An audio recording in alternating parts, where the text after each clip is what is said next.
Black business people were forced out of their businesses, had their businesses taken from them, not allowed to even have a business to begin with. That fight is extremely hard. That fight is so hard, it's exhausting. In terms of racial violence, both in the South and the North, the most common instances of racial violence before we get to really the mid-20th century, where we see a lot more police activity as the site for urban rebellions and clashes, racial clashes on the streets, was enterprising, economically successful Black folks on the move. Those were the ones who were most likely to face the threat of racial violence or be victims of it, because it was exactly their success that posed the ultimate threat to white supremacy. When that white skin, you have the complexion for the protection for the collection. One of the things with lynching is that when Black folks don't know their place, it means Black folks are prosperous. Black folks aren't supposed to be prosperous. If you're prosperous, I mean, this is what, Ida B. Wells, when they lynched her friend who ran that successful grocery store in Memphis.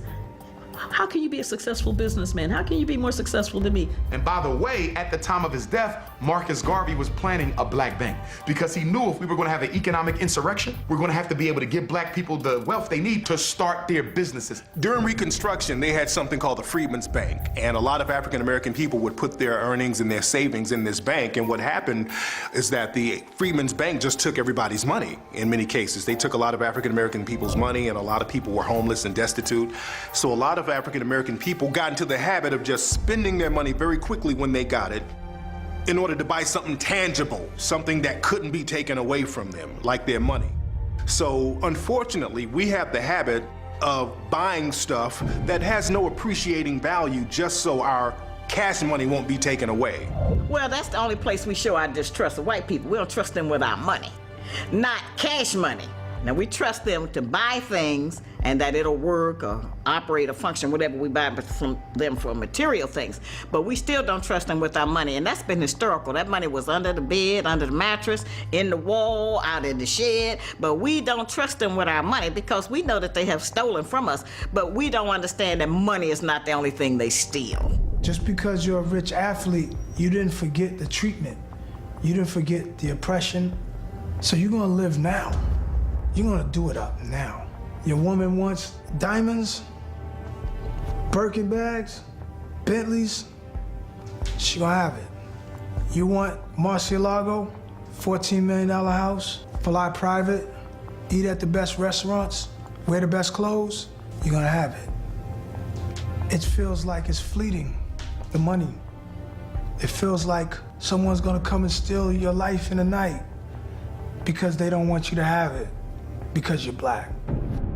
There was a brother down in Miami named Yahweh Ben Yahweh. Now, Yahweh Ben Yahweh had a religious organization, and he did a lot of stuff in the community down in Miami, and quietly, this brother earned and amassed almost $1 billion worth of assets. He had hotels, he had restaurants, he had all types of businesses, apartment complexes.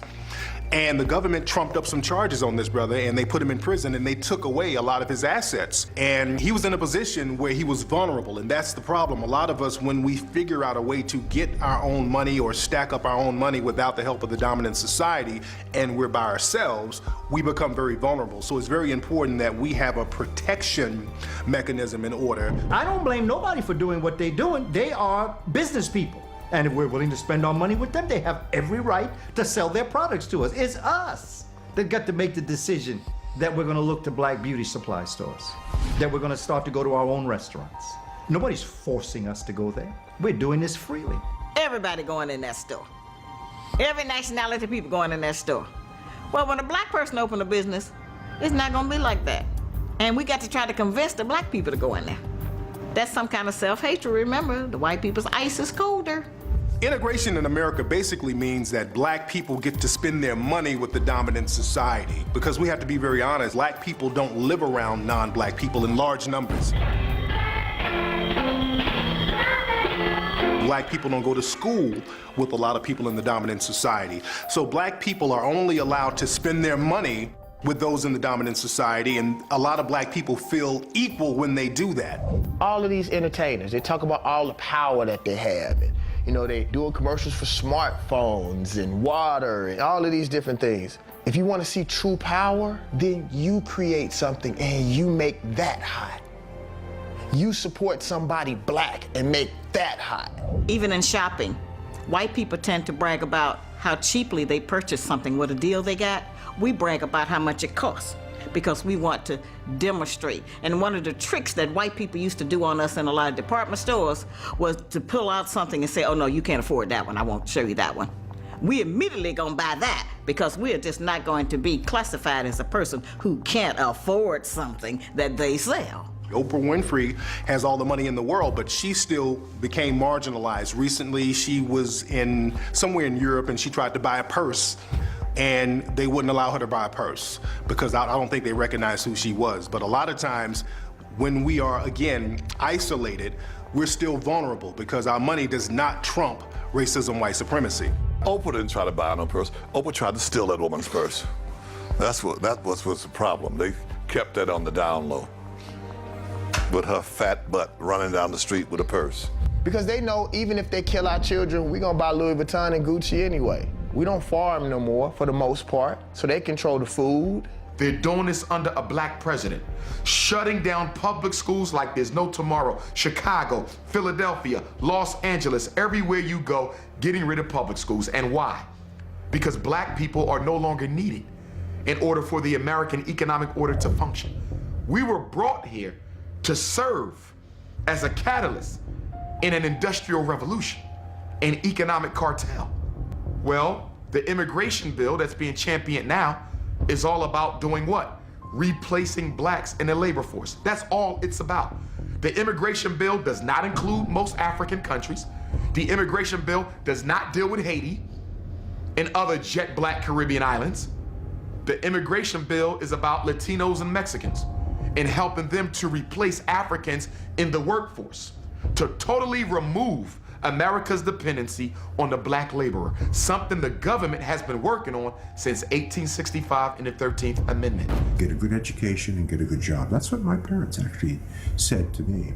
Why? Because when they were coming up in the early 1900s, they couldn't get a good education and get a good job in America. So that's what they wanted for their children. But that's not what I've taught my two sons. I've taught my two sons to get a good education and to create a job. We think that if we shop too much with you, then you have more than me. That's back to that greed and selfish and envy and jealousy that we have for each other, that we were taught to have for each other, okay? And so we'll turn traitor real quick. In many cases, if you're an African-American person and you're isolated and you still make a lot of money, because you're isolated, you're still gonna be vulnerable. So a lot of times when you move and shake around people in the dominant society and you're vulnerable and you're isolated, they'll still try to play you a certain way. They'll still try to put you in a certain bag. They'll still try to marginalize you, even though you are at the same level as them financially. You know, I got onto a yacht one time and Tommy Hilfiger was there. We was out in Cannes, and Tommy I met before, a cool guy, was like, hey man, what's up, Nas? You gonna rap for us? And I was like, nigga. It goes against the nature of European democracy for African people to be successful. And when there is success, there will be repercussions to those who may not be able to defend themselves as the ones who are having success. And it's important that we as a people understand this and protect our people from this concept. Europeans do not share power with African people. That's rule number one of white supremacy. That's why you do not see multinational corporations that are co-owned equally by Europeans and Africans. It don't happen. Michael Jackson was one of the few African-American people who slipped through the cracks. Michael Jackson manipulated the game and he got into a position where he did a deal with the Japanese and ended up owning half of the publishing of most of the music artists in the country, or in the world for that matter. And because the dominant society does not like to share power with African people, he became a target because he was in a position by himself and he became vulnerable. And we see what happened to him. Black people had access to wealth. Let's go to capitalism. Because in order for capitalism to work, you gotta have what? A large pool of unemployed people. If you ain't got broke people, you don't get rich. That's how capitalism works. It exploits the poor. If half the black people in America had access to the loans to put their business into play, would there be enough of us to work? You see that problem? You can't have too many people having their own business because now McDonald's and Macy's and everybody else and Ford ain't got people to slave for them. And that's one of the reasons they mass incarcerating black men. We need workers, and we can't get them on the street no more. So we're gonna lock y'all up and force y'all to work. America makes money with black people acting the way that they act. When black on black crime rises in these cities, what's the first thing that happens? Police get new guns, new cars, grants, all kind of things. It's money behind black people being this way. And that's when they wiped them out. Remember, the Black Panthers didn't get wiped out till that new group come through talking about killing cops, we talking about breakfast program. Pow, it was over. Our vote is critically important. Make no mistake about that. But if you were to ask any astute politician, regardless of color, but particularly of color, what's more important, your vote or a check? They would tell you in a New York Minute, a check would be more important than your vote. In fact, if I can get a check from you, I ultimately can get your vote. Ask Barack Hussein Obama, had he not put together a machine, a platform to raise $1 billion, because that's what it took to become president of the United States, we would not be calling him the president of the United States. It takes money. So while we will give the average Democratic politician our vote, we don't write checks. And that's where the real power is. People come to America, the Asians, the Arabs, the East Indians, and they say, you people are lazy. You've been here for 500 years, only been here 10. I got a supermarket, I got a strip mall, I got an import-export business. But how did you get it? You have access to capital. You needed money to build that. You needed money to hire the builders. You needed money to buy that ship. Where did you get it? You either came with it or you got it from an American bank. We are kept from accumulating wealth, and we are kept from accessing capital because the banks of America are not going to finance a black economic revolution. Do you know what happens when you come over here as an immigrant? The government got to pay for you. When you come over here as a refugee, why do you think the Ethiopians have these shops? We brought them in as refugees because we're trying to prove to the communist world. Okay? And that's why. Why do you think the Indians, 7-Eleven and all that? The Koreans, for the time everything you picked up they made in Korea. But nothing we made did a Korean want, so the government made a deal with them. So we can get some of our money back.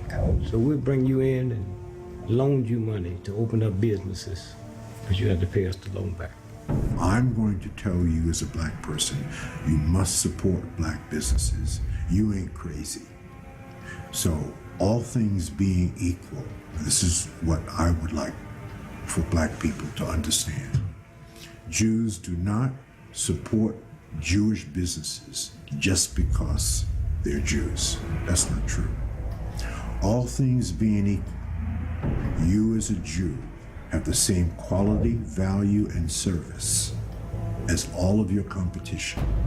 The tiebreaker is, I'm a Jew, you're a Jew. You get the business. That's the tiebreaker. But all other things must be equal. So I could tell you as a black man, you must support more black businesses, but you ain't crazy. And you're not going to spend your hard-earned money if you can't get the same quality, value, and service for your hard-earned dollar anyplace else, right? So we have to ramp up our game. We have to compete. I never saw a soul food restaurant in Chinatown. And I don't think it's because they don't like soul food. It's just they're not going to patronize someone that is not their own. I don't blame them. Good for you. I appreciate you. I just wish more of us thought like that. Most people don't know how to accept us, even though we made it out, even though we making art. And they don't know how to accept us in their circles now. So when they say you're gonna rap for us, they don't even know if that's disrespectful sometimes. Steve Jobs, when he died, He had $300 billion in his personal checking account. Did you hear me? And he couldn't make 58. I got an old trifling uncle in Chicago, stay drunk, can't read, can't write, cuss out everybody, and just keep laughing. He 101. Maybe Steve Jobs should have followed him. Most of those stores never worry about scholarships for their children. We are the source of their children's scholarships to school. While we are buying their products and threatening our children, telling them we ain't got the money, their children are going to school on the money that we are giving them.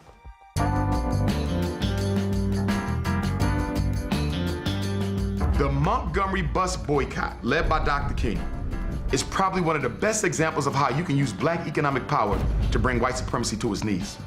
When those black people chose not to ride that bus for 381 days, first of all, you gotta have unity. Because today it would be difficult to get half of black Philadelphia or Los Angeles or Chicago or New York to not get on public transportation. So they had the unity. But for 381 days, nobody black rode the bus. And when you read the stories, it was so compelling because many of them would walk their shoes right off. They said some of the grandmas was walking on bare skin, but they would not betray the struggle. They would carpool, and then they made it a crime to carpool, and they started locking them up with the carpools, and they still didn't ride the bus. But then something started to happen. The bus company wasn't making enough money, so they had to lay off drivers. So now the white people are losing jobs because the black people ain't riding the bus. Hold on now. Most of these black people work downtown in the factories and in the business district. We need them to work, but they can't get to work or get there on time. So now you destabilizing the economy of Montgomery. You messing with taxes, you messing with salaries, you messing with businesses, you messing with mercantile affair. So by them not riding, they cripple the employees, the employers, the city, the tax base, and big business. If you really want to impact white people, mess with their money. Mess with their money. Take food out of their mouth. Put them out of business. It's the only thing that will get their attention. What we need to do is start to march away from the stores we're spending our money in. Now that's a march. That I will participate in.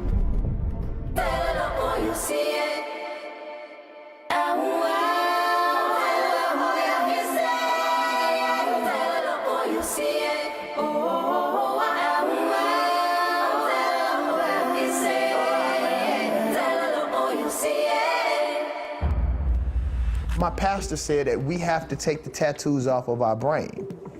It has, the hate for ourselves has literally been etched in our brains. But I love us. I love us, and until I die, I will do better about loving my people.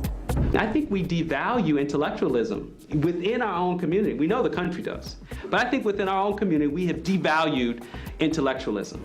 All of the people who we revere, from Marcus Garvey to Malcolm X to Sojourner Truth to Ida B. Wells, these are journalists, these are debaters, these are public speakers, these are well-read folks. The Black Panther Party started as student groups in Oakland, folks on college campus figuring out what are we gonna do as young people to change our future so we don't end up like domestics, like our parents. So we need to embrace learning again, because the truth is, when we were most engaged in the study of our own history and culture, we posed the greatest threat to the then current political and economic status quo. We need our children to stop defining themselves by this notion of failure and achievement gap and all of the words, that the buzzwords that somehow you just believe, it's like the sky is falling. It's not. We have the ability and are thriving. And our children need to see that and know that and hear that conversation a lot more than what's wrong. Because there's a lot right. We need to focus on that. Why would I want to uplift my slaves? They're my slaves. Because I'm going to keep them beneath me. I'm going to keep them third, fourth to me. So put together a class for all of us to attend, and we should even teach the kids in the streets this. The kids in the streets need to open bank accounts, need to understand taxes, need to understand stocks, need to understand technology, where that's going, being a venture capitalist. There was a time where I would never want to use the word capitalist because most capitalists are evil bastards. You know what I'm saying? Now, I can look at myself, and I'm gonna play the game. I was born into a capitalist world. Guess what? I'm gonna get in. I'm gonna be a rapitalist, like a capitalist, whatever you wanna call it, I'm coming in. A lot of times people will try to make black businesses synonymous with minority businesses, and minority can mean anything. Because of that minority word, we have to go back to being unapologetically African. We are afraid not to blend in. We want to blend in, so we fight as people of color. We want to blend in. We fight as minorities. Nothing wrong with lending moral support to other people's problems. But your experience in America is unlike everybody else's. Every other person of color in this country came here because they wanted to be here. Everybody. You Asian, Arab, Latino, East Indian, Irish, Italian, yes, you were hung. Yes, you were beat. Yes, you were mistreated. But it couldn't have been that bad because you could have left and you did not. Our Jewish brothers and sisters write checks. Our Asian brothers and sisters write checks. Our Arab brothers and sisters write checks. We have to write checks. And that's how you effectively utilize the political system. Write a damn check and see who will answer your call and your email. Or run up to them and say, you know, I voted for you. So did 900,000 other people. Oh, I wrote a check for $1,000. Now you have my attention. Money is the real power. And other groups, other cultural groups, absolutely understand that. Other groups of people, they have their needs met by politicians because they pool their money together and they go to politicians with an agenda. And that's one thing that African American people will not do. We have to pool our money together with an agenda and take it to politicians. Abel Longoria got together with a lot of Hispanic business people and they created a fund.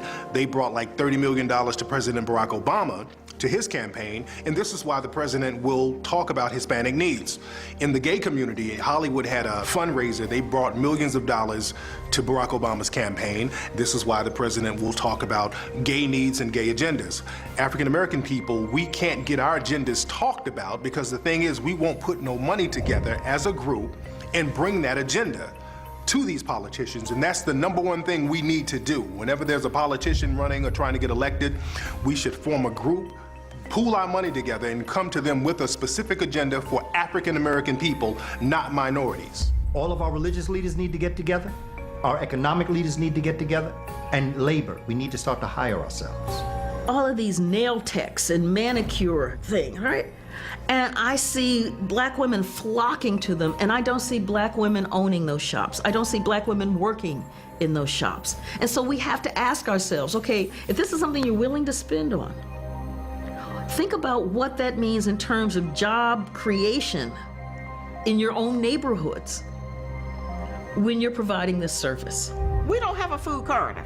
So we need to figure out how can we import food.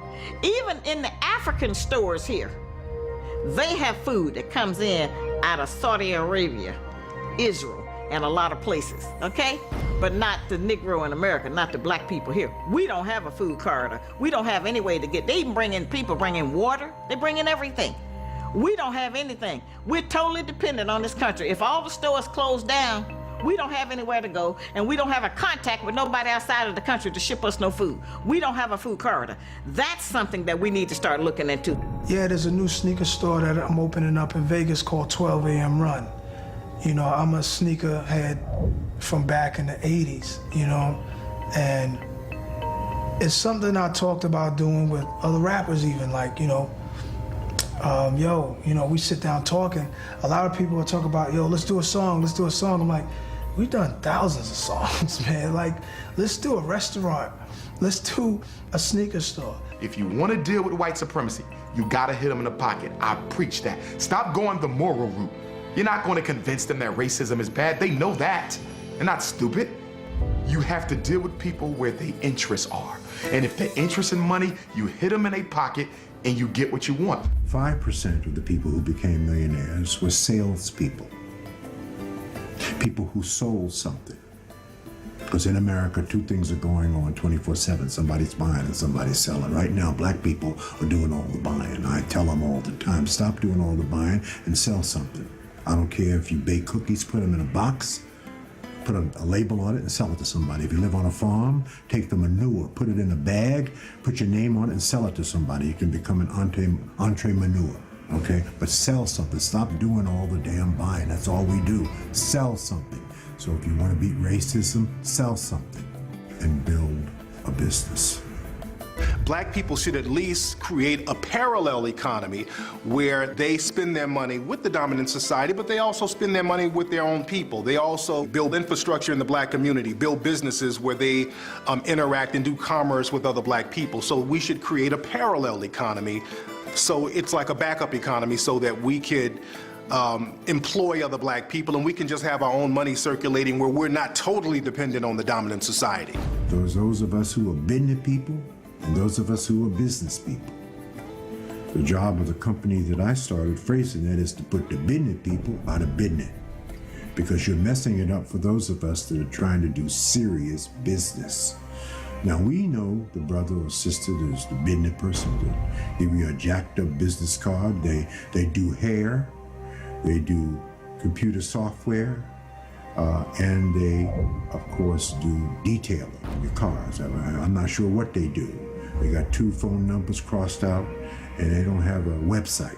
Because a lot of African American people are comfortable, it's best for us to just get an economic base in the African American community, since our whole thing is spending money with the dominant society because we're very comfortable, we want to live like the Joneses. Let's just spend our money and create an economic base among each other. But the thing is, if a group of people are dissatisfied, 100%, you'll make a 100% change and you won't even need money because your spirit will move you and motivate you to make a change.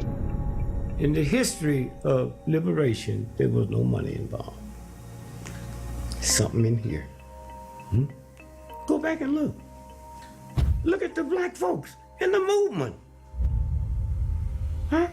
That broke them doors down. No money. What's in here? War. That's the protective aspect of it.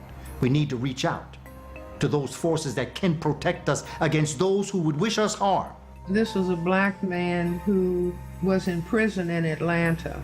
And this young black man, he was in his 20s, said that he was tired of being harassed on the street, being stopped and frisked. And he just made up his mind, I'm going to do something so that there will be a legitimate reason to stop me. And so just acting on his own, and I'm just going by his report. He got a gun and went up behind 3 white men in the business district and killed 2 and blinded a 3rd. I think those were the facts. So I was a psychiatrist talking to him. This was a court case. At a deposition, I was talking about what this young man had said about why he did what he did. And so one of the white attorneys said, "Are there any other black men who think this way?" And I said, "I don't know, but as long as you have a system of racism, it could be." And so then his response was, why didn't he just rape a white woman? And I was stunned. And I said to him, do you realize what you have just said? I mean, it's almost like I will offer up the woman. You can have the woman, but leave me alone. Because America is running out of foreign targets. They got rid of Saddam, who they made. They got rid of bin Laden, who they made. They got rid of Gaddafi, who they also helped to make. And now look, we don't have no more Arab targets. So what are we gonna do? It's time to come back home and focus on our original terrorists, the Negro Revolutionary. The legal system. We need to get all our great lawyers, Attorney Alton Maddox, all of those that came out of the Johnny Cochran School, all of the lawyers across the country that are struggling for the rights in the legal system. We need to get them all together. Banks and savings and loans, that's the one thing we need to do right now. We can do it and we should. The second thing, independent African schools. All of this needs to be put in a curriculum and taught. Financial science, they have to be taught. Military science, they have to be taught. Agricultural science, they have to be taught. Diet and nutrition, they have to be taught. the wealthiest black people on the planet. Make no mistake about that. I've traveled every place that black people have been dispersed. I've been to South Africa, East Africa, Central Africa, West Africa, North Africa, all over South America, and all over the Caribbean. And there are no black people in the entire world doing better than we are. In fact, we are the beacon of hope for every single person of African descent in the entire world. And we know that to whom much is given, much is required. I was just in London. They catching the same hell. I was just in Canada. They catching the same hell. St. Croix, Bermuda, everywhere I go, it is the same. So why are we not locking hands? Because white supremacy is global. What is the Trilateral Commission? America, Great Britain, Japan. They are global. United Nations, that is global. Council on Foreign Relations, that is global. Black people are not global. You're fighting a global enemy in a global enterprise, but you're not globally organized. People who classify themselves as white, if they're being righteous and courageous, they themselves will attempt to, well, let's really look at it. Let's stop pretending. Do you see, we're talking about dialoguing together, or let's have dinner together, or let's get to know each other. No, we know each other, but let's talk specifically about the problem that we are dealing with. Let's put it on top of the table and try to be courageous, because I think people who classify themselves as white don't want to talk about it. And I would even say the majority of black people are fearful of talking about racism because they don't want to upset white people, because that can have its repercussions. We need to get rid of them sellouts. We need to get rid of those individuals who are looking out for themselves, who are the political arm of white supremacy. We need to vote smart. We need to put the people in and make them accountable to us for what is happening to us as a community. And if they're not willing to be accountable, then you don't have a job come election day. And we have to begin to show them that we mean this. Why don't we train the leaders to take over after us? Because we don't want to admit that one day we have to get off the soapbox. One day I won't be in front of the TV. One day Umar can't do the interviews. One day I'm not going to be a good speaker. One day I got to pass this over. But my ego wants it forever. I want to die with my boots on. And that's the problem with most black organizations. We electing people for president of revolutionary groups at 70 and 80 years old. You don't see white people doing that. You don't see Chinese people electing presidents at 80. The eldership is for the wisdom and the training and the nurturing, not for black people. Our elders are out front. You mean to tell me you're the only person who can do that? You can't find nobody else younger? We still need our elders. They're the mind. They're the wisdom. But you need the youth because they are the charisma. They are the organizers. They attract the energy. An elder can't do that. But because black men are so castrated in American society, we're not given an opportunity to manifest our manhood the way everyone else is. A white man could brag about his stock. Chinese man could brag about his businesses. The Italian could brag about everything he owns. What do we have to brag about? We ain't allowed to get stock. We ain't allowed to own businesses. We ain't allowed to get our doctorate degrees the way that we want. We ain't allowed that. So whenever we get an opportunity to be a man, to be a president, to be an organizational leader, to be a pastor, I'm never giving this up. Because I've been waiting my whole life for this job, and I like it. And I'm gonna make up for all the years I wasn't allowed to be out front. Introduce me to your 5 closest friends, and that will tell me who you are. As they know and as they go, you go. You know, don't spend major time with minor people. People going nowhere want you to go nowhere with them. People doing nothing want you to do nothing with them. If you want to change your life, change your relationship. They say our boys don't want to go to school. Our boys don't want to learn. Black boys want to be educated as much as anyone else. The problem is the treatment they get on the way to getting their education turns them off. They need masculine energy. We need black male teachers, and we need black male principals, and we need black male psychologists, and the world is telling us that black men don't want to teach. That's a lie.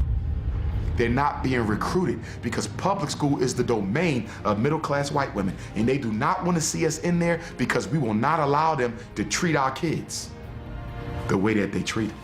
I am not speaking about all peoples of European descent or all peoples of African descent. I'm speaking of them as a group, because I cannot deal and pull out certain ones.